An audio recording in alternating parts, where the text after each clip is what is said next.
Okay. So G2 is done.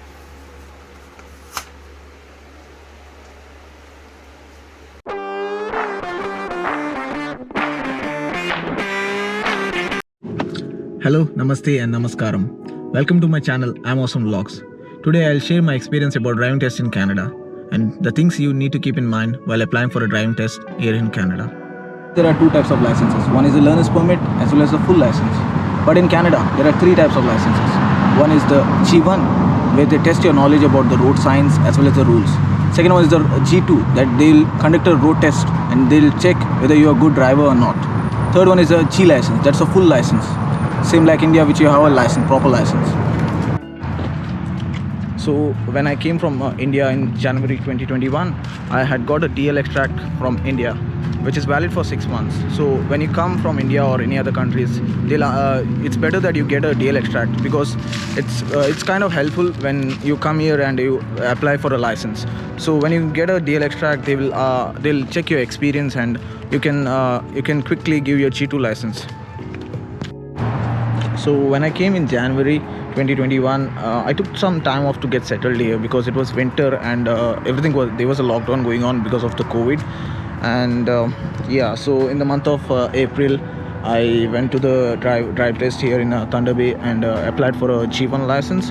But the thing is, I was not aware that we have to give a test immediately once you get registered over there.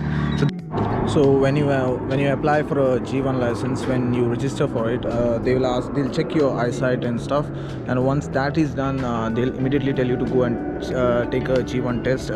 It is computerized.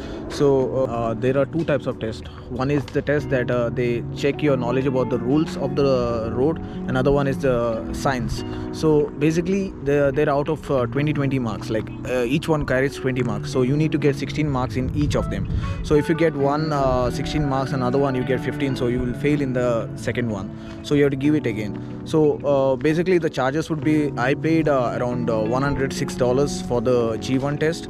So I couldn't clear it the first time because I was not aware that you have a test immediately once you register for the G1. And so the retest cost me $16 again. So I had to give both the tests because I got 14 and 13. So once I cleared my G1, I went for the registration of G2. So I had an option, since I had an experience of 6 years in India, and I had got my DL extract, I had an option of skipping the G2 exam and I could have given directly G. But I was a little nervous and I was not sure that I would clear my G2 because I was not aware of the rules and regulations here, and I have not driven left-hand side driving. So I went with the G2. But I got the dates in the month of June, but since the lockdown was in process, I had to reschedule it. And in the month of the next date what I got was in the month of September. So I gave my test in the month of September and I cleared it. So one of the things that you need to keep in mind in Canada while going for a test is, like, you make sure that your windshield is proper and all the things are proper, like the mirror, the indicator and the horn and everything. So first thing I would say is this is left-hand side driving in Canada, unlike India. So that's the one thing.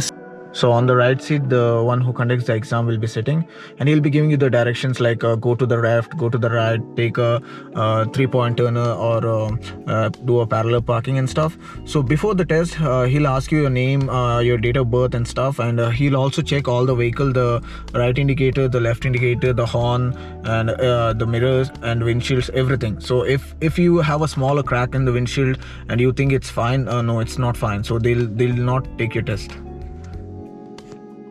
So the another tip I can say is, do not get nervous. So you will overthink and you will make some errors. So always stop on the stop signs, and when you stop, always check right and left, that if any pedestrians are coming, because most of my friends who couldn't clear, they have done everything perfectly. The only thing they had not done is that once they stopped and there was a signal or something, they didn't look into the pedestrians, and that's the reason they fail. That's one of the main reason why why one cannot clear the G2. because they fail because of that reason, that they didn't look for the pedestrians or something like that. So another important tip I can say is that we Indians have a habit of doing this. When you turn something or something like that, we do it with one hand of a style. So do not do this during the test. Do it afterwards. Once you clear your test, it's fine. But do not do in front of the invigilator. So always keep your hand 10 and 2, and always turn it like this.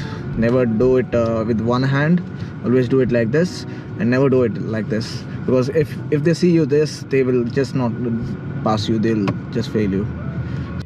And one of the important things you need to keep in mind is the speed limit. Always check your speed limit. Do not go too slow, do not go too fast. So if it's 50, go around 50, 48 to 50.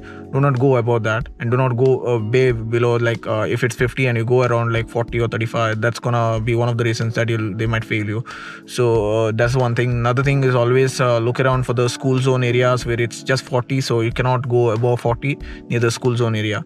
So that these things you need to keep in mind. Another thing is like always be on time.